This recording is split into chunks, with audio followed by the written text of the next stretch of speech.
Hello there. In this video, I will share with you a quick modification that I made of the 1989 Batman Grapnel Launcher replica by NECA.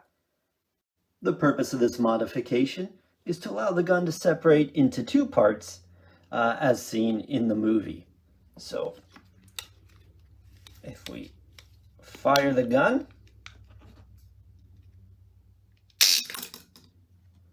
and what you can do is twist it and pull it out.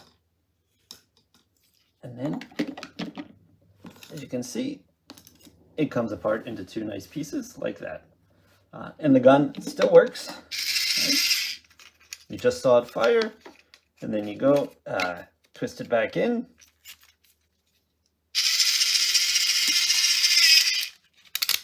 Reel it in.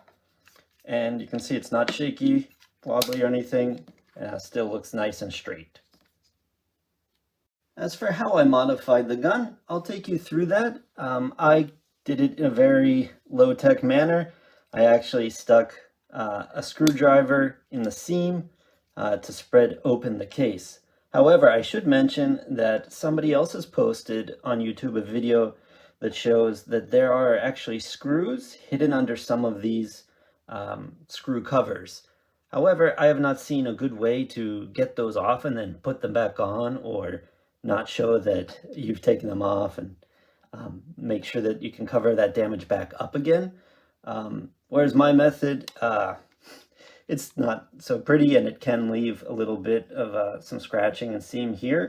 But I imagine if you were to actually fill that up with some epoxy, you could seal it up quite nicely. I just haven't bothered to do that. As for my method, all I did was take a screwdriver here in this seam that runs on the top from the battery case to the front of this lower portion. And then I was able to wedge it open enough so that I could pull out the little connector that was connecting this top part to the bottom part.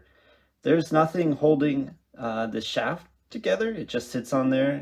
You've even got this little portion that moves around. But there was just one little piece that was sandwiched in between the two halves of this top.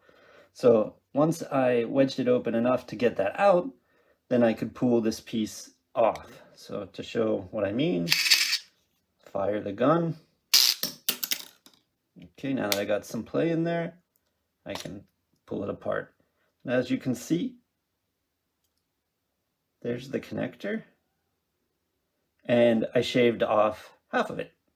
I had to shave it down a little bit more than that, but I wanted to be able to slide in and still catch, but then be able to kind of twist it and pull it out. So that's why I cut it down the way I did. Here's the remaining part of the original piece. I don't know why I kept that, it just happened to be in the box. And so, yeah. That's really all it takes to do it. I'm sure you could do a better job. I used a Dremel tool to shave it down, but there could be other ways to do it. You could also paint it when you're done, maybe sand it down a little bit. You could put some maybe rare earth magnets, tiny rare earth magnets in there so that it clicks into place. You know, I feel like it's very easy to modify this. And kind of rewarding. You really don't lose anything. Nothing in the aesthetic. You know, if you take a little more care than I do, you probably won't even end up with this little gap here. You can do a much better job than I probably could. But I think it's worth it. And it just makes it a little bit more enjoyable as a replica, in my opinion. So there you go. Have fun. Any questions, feel free to leave them in the comments. Thanks for watching.